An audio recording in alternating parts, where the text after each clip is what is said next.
Welcome back, family. This is your boy ED. For all you smart and intelligent folks out there, listen, that just simply means it. Hey, I'm back with another one. Today's episode is entitled Project Management Demystified, Unveiling Its Importance. Again, Project Management Demystified, Unveiling Its Importance, or Unveiling Its Importance. Hey, listen, family, this right here, you want to stick around and pay attention to, especially if you've run into some projects with chaos and frustration. This content is for you today. I got you. Say less. Strategic. Let's go through my 7 point framework. If you're new here, have a 7 point framework. After the 7 point framework, we out. That's how we do it. We get it done. We execute, and then we move on to the next one. So first point in the 7 point framework that I have for you today about demystifying this thing we call project management. First one is strategic alignment. So basically, when it comes to strategic alignment, you can look at it from an organizational standpoint as well as a departmental standpoint as well. But most of the time, it's more of an organizational look. So what it looks like is that uh, the project aligns with the actual organization visions and goals, meaning so it's a prioritization. So we prioritize the initiatives, we allocate the right resources, and making sure that the project is moving forward in the desired location. You get that? Let's go on to point number two. Point number two is effective resource utilization. Again, effective resource utilization. Let me be honest with you, family. That's one of the biggest constraints that I've seen in my years of project management is resource. And it's not that the resources are not there, it's that sometimes the priority shift, as I told you before in point number one, was about the strategic alignment. And sometimes with the strategic alignment, the priorities shift. And when the priorities shift, you may be your project that you may have had a lot of resources all of a sudden gets pulled because this has been made a priority now. And with it being made a priority, of course the resource is going to shift.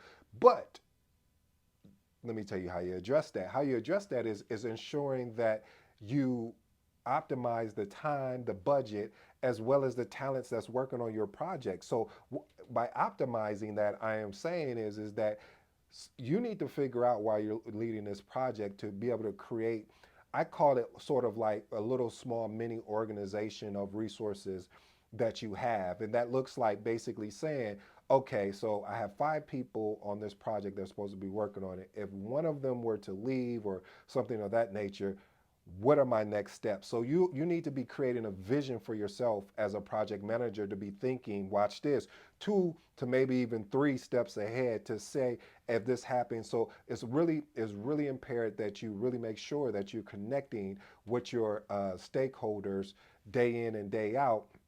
Now, I know that sounds a little, a lot, but you'll never know when you're having these conversations. And it's all about when you're working with your stakeholders, it's about building relationships anyway, family. So, point number three, develop a strategic plan. Now, you know the motto here. I still need to look that quote up, but anyway, if you fail to plan, then you plan to fail. And so, having a strategic plan. Now, keep in mind, I'm gonna say it, and I know you guys are getting tired of me saying it, family. I'm sorry, but I'm not sorry. What I mean by that is ensuring that when someone says a project plan, that they're referencing the 10 knowledge areas. They're not referencing just a schedule. So you want to be clear because that jargon of project management plan and schedule have barely been kind of mixed together. So want to make sure we're all on the same page. But making sure you have a project management plan in place will help emphasize on identifying and managing risk. It will help you when it comes to mitigation, any mitigation planning that you have, and just basically continuous monitoring on potential threats and watch this, seizing potential opportunities. Let's move on to the next point. Next point is my favorite. No, I'm just playing. Yeah, it is my favorite. Stakeholder satisfaction. I got so excited I couldn't even say stakeholder satisfaction. What does that look like? That's just basically being upfront with your stakeholders. But I'm going to dig it, I'm going to pack it a little bit more. But it's all about transparency. See, family, when you're a project manager, your job, and a lot of people are not going to like it at times when you have to be this transparent, But family, if you don't be transparent, I'm going to tell you it's going to come back to bite you. It's going to come back to bother you. It's going to come back. Basically, it's going to come back. And the reason why you want to be able to be transparent is you want to be able to make sure that you are involving the right stakeholders, that if you're leading a waterfall project, then you're following the life cycle and you're addressing their needs and expectations, because expectations shift. One of the things I love what TD Jakes has said, and I totally agree with it, when he said frustration comes out of the expectations that one has. And so when you're not addressing those concerns and developing, you want to, and developing a bond, a relationship to ensure you guys are on the same page. And when I mean, I know I keep saying the same page, but family, as the project continues to progress, you want to be checking in to make sure that expectations are aligned of where the project is, the direction the project is heading. Because if not, what will happen is you get to the end of the project, and let's say you leverage what I recommended to you before, like a Survey Monkey or Microsoft Forms, to get some feedback. You're gonna be frustrated, like, well, why they didn't say anything to me then? Well, family, I'm letting you know now. Sometimes it's sort of like when you heard of it when they say you go to a good restaurant, and sometimes people won't even tell that they went to that great restaurant. But I promise you, you go to a bad restaurant, you'll tell everybody in their mama, their cousin, their uncle, and their brother's side. Why? Because of the whole thing, family, is that you want to, you when you're leading a project, you want to set those exceptional standards. You want to make sure that you're letting your stakeholder know, I'm here to stay, but I'm also here to support you. The only way I can make you look good is that we make you look good, if that makes any sense. Let's move on to point number 5.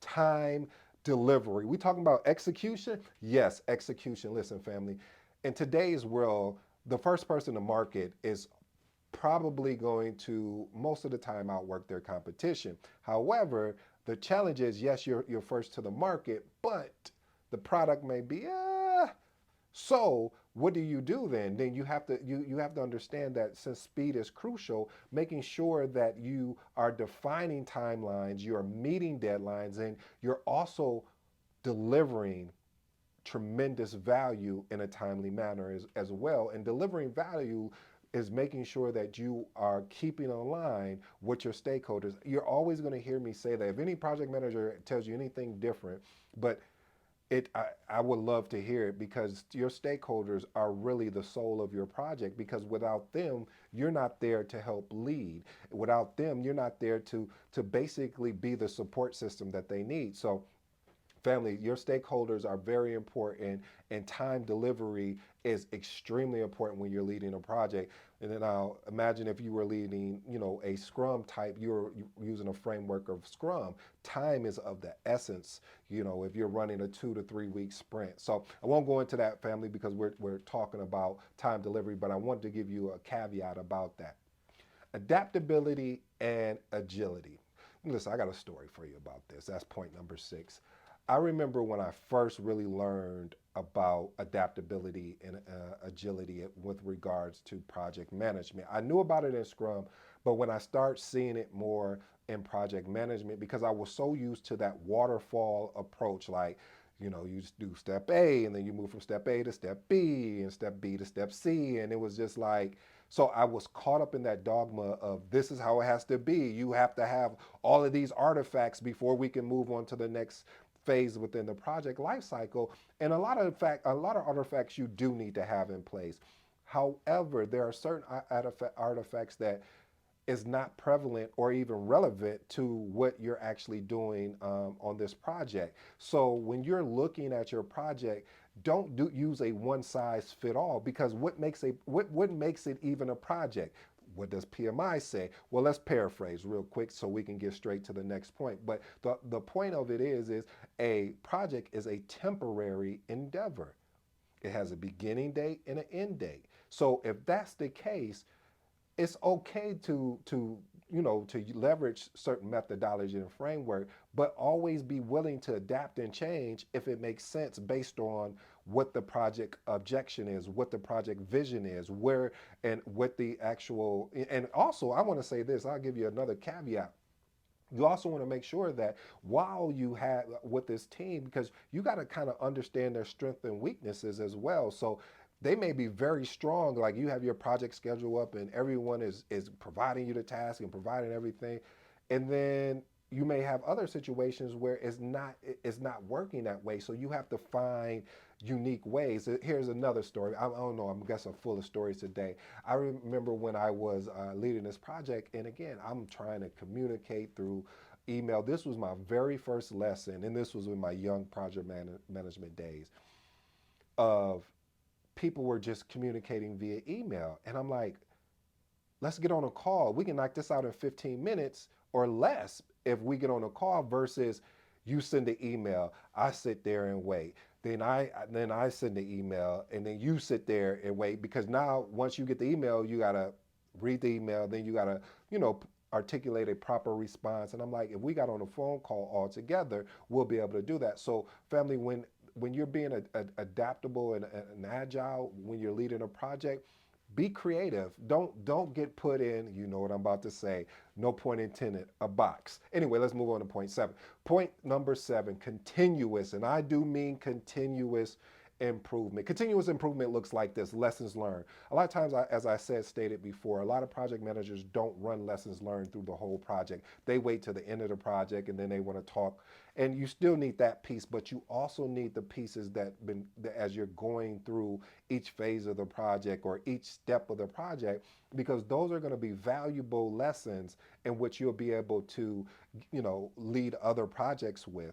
And also you'll learn best practices and also being able to understand the feedback mechanisms, because people give feedback in different ways and you have to just pick up on it at times. Like somebody may want to just only give feedback through Survey Monkey. Some people want to give you face to face feedback. Some people just want to send you an email or what we call a nastygram and tell you how bad this is. And some other people will just talk behind your back. But hey, it is what it is, family. But what the point I'm trying to make is that in continuous improvement, because you're watching this video and I know you're an exceptional project manager, you want to make sure you're always continuously improve. So each project you should be getting better because these are reps. What did you say? I said they're reps. It's sort of like working out. The only way that your muscles get, bigger and stronger is through tearing your muscles and constantly doing reps. So more reps that you're doing over time, you'll be able to get stronger. I do not approve that I'm a health nutrition or anything like that, but I know it works. Anyway, I digress. Hopefully, family, you enjoyed today's episode. This has been your boy AD. Until next time, I'm out.